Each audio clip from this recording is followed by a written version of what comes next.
Ghaziabad SSP कार्यालय पर अपनी पत्नी और बच्चों के साथ केरोसिन बीवी लेकर हंगामा करने वाले राजेश चौधरी का इतिहास अपराधों से भरा है। राजेश चौधरी के पड़ोसी जिन्हें ये दबंग बता रहे हैं, उनका कहना है कि उनका राजापुर गांव में अकेला घर है, जबकि राजेश चौधरी का बड़ा परिवार है। बिगेंद्र, हिमांशु आदि का कहना है कि उनकी किसी से कोई रंजिश या लड़ाई झगड़ा नहीं है। आए दिन राजेश के नशा करने के बाद इनके परिवार व बच्चों को गालियां देना व अवैध हथियार दिखाकर उन्हें जान से मारने की धमकी देने की शिकायत करने पर ये इनके खिलाफ झूठे और अगनल आरोप लगाकर इन्हें बदनाम करना चाहते हैं। इनका कहना है कि हमारे परिवार के सभी बच्चे पढ़े लिखे हैं और अपनी नौकरी आदि कर रहे हैं, जबकि राजेश चौधरी हत्या के प्रयास, नशीले पदार्थों की तस्करी से लेकर अवैध उगाही और लोगों से जबरन हफ्ता वसूली के मामले में शामिल रहा है। ये बहुत शातिर किस्म का अपराधी है, जिससे रजापुर गांव व आसपास के इलाकों में इसकी गुंडागर्दी से हर कोई वाकिफ है। इसके द्वारा रजापुर गांव में वर्ष 2006 में अपने परिवार के लोगों के साथ एक दलित युवक की हत्या कर अपना दबदबा बनाना शुरू किया। इसके बाद इसने रजापुर गांव के ही रहने वाले ट्रांसपोर्टर रवि पवार को सिहानी गेट थाना क्षेत्र के राकेश मार्ग पर अपने साथियों के अंधाधुंध फायर कर जानलेवा हमला कर गंभीर रूप से घायल कर दिया।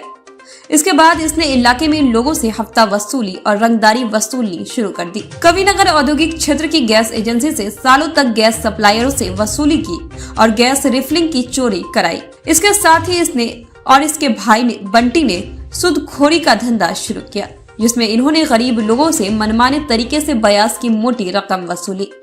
इनका इलाके में इतना खौफ है कि आए दिन शराब और चरस गांजे नशा कर ये लोगों को गालियां देना और उनके साथ मारपीट करना इनकी आदत में शुमार है। अपने आस पड़ोस में भी इनकी हरकतें रहने से हर कोई इनसे परेशान रहता है। राजेश चौधरी तो आदतन अपराधी है ही। इसका भाई जो सूदखोरी का धंधा करता है वो और इसके चाचा भी आपराधिक प्रवृत्ति के हैं, जिनका आपराधिक इतिहास है। कुछ माह पहले ही जेल रहकर आए राजेश चौधरी की मुलाकात जेल में बंद कुख्यात अपराधी शेखर जाट से हुई थी, जहां पर शेखर ने इसे अपना संरक्षण और अपना सपोर्ट देने की बात कही। जेल से छूटकर आने के बाद इसने गांव के लोगों के सामने ये बात बोली कि अब तो शेखर और उसके परिवार के लोग भी मेरे साथ हो गए हैं। नाम आपको? पूनम। पूनम जी, क्या मामला है? मामला कुछ भी नहीं है, बस ऐसे ही चलती आ रही है। अपने आप आएगा, गाली गलौज करेगा, रात को आएगा 12-1 बजे आओ, चाहे 10 बजे आओ, 10:30 कभी भी आओ, मतलब रात को गाली गलौज करेगा। गोली इसने चला ली, रोडे यो फेंक दे, ईंट पत्थर ये फेंक दे। मैं हमारे घर पे हमारे बालकों ने परेशान करे हैं। छोटे छोटे बालक हैं, बालकों के धोरे बालक आके खड़े होंगे तो उनसे कहेंगे कि इनके धोरे नहीं आने का, नहीं तो मैं भी फंसाऊंगा। मैं कहीं मिल जाएंगे बालक तो वहाँ रोक के खड़ा हो जाएगा कि तुम्हें गोली से मार दूंगा और तुम्हें भगा के छोड़ूंगा मैं यहाँ से गाँव से, और तुम जन क्या क्या कहता रहे बालकों के लाख। सर, मैं हिमांशु सांगवान, मेरा गांव रजापुर है। मेरी गली में एक बदमाश राजेश चौधरी पुत्र जगवीर सिंह रहता है, जिस पर पूर्व में 302, 307 व NDPS जैसे संज्ञेय मुकदमे चले आ रहे हैं। वो मैं आए दिन जान से मारने की धमकी और गांव से उजाड़ने की कोशिश करने के लिए अपनी बीवी की आड़ लेकर हम पर झूठा मुकदमा दायर करने की कोशिश करता रहता है। वो अभी 17/2/2022 को रात करीब 7:20 बजे उसने खुद ने गाली गलौज शुरू करके और अपनी पत्नी से उसने कहा है कि जाकर इससे चिपट जा, जिससे कि हम पर झूठा मुकदमा दायर हो सके। फिर कल हम उसकी सूचना देने SSP ऑफिस गए तो इसको पता नहीं कहाँ से सूचना मिली, ये भी SSP ऑफिस पहुंचा और इसने अपने ऊपर ज्वलनशील पदार्थ छिड़क कर आत्मदाह करने की कोशिश की। आत्मदाह करना भी एक कानूनन अपराध है, जिस पर कोई भी पुलिस ने कार्रवाई नहीं की है और न ही इस पर किसी भी प्रकार का पुलिस एक्शन ले रही है। इस पर पता नहीं पुलिस क्यों पोलाइट है इतनी, उसका हम रीज़न नहीं समझ पा रहे हैं। ये हमें बहुत परेशान कर रहा है, गांव से उजाड़ने की कोशिश कर रहा है। कल भी थाने में इसने और इसके भाइयों ने आकर गाली गलौज की। वहाँ पर जो है दरोगा भी थे, चौकी इंचार्ज भी थे, कई सारे पुलिसकर्मियों ने मिलकर इन्हें शांत कराया, फिर भी इन पर कोई एक्शन नहीं लिया जा रहा है। क्या नाम आपका? मेरा नाम बेगेंद्र चौधरी। बेगेंद्र जी, क्या हुआ था कल?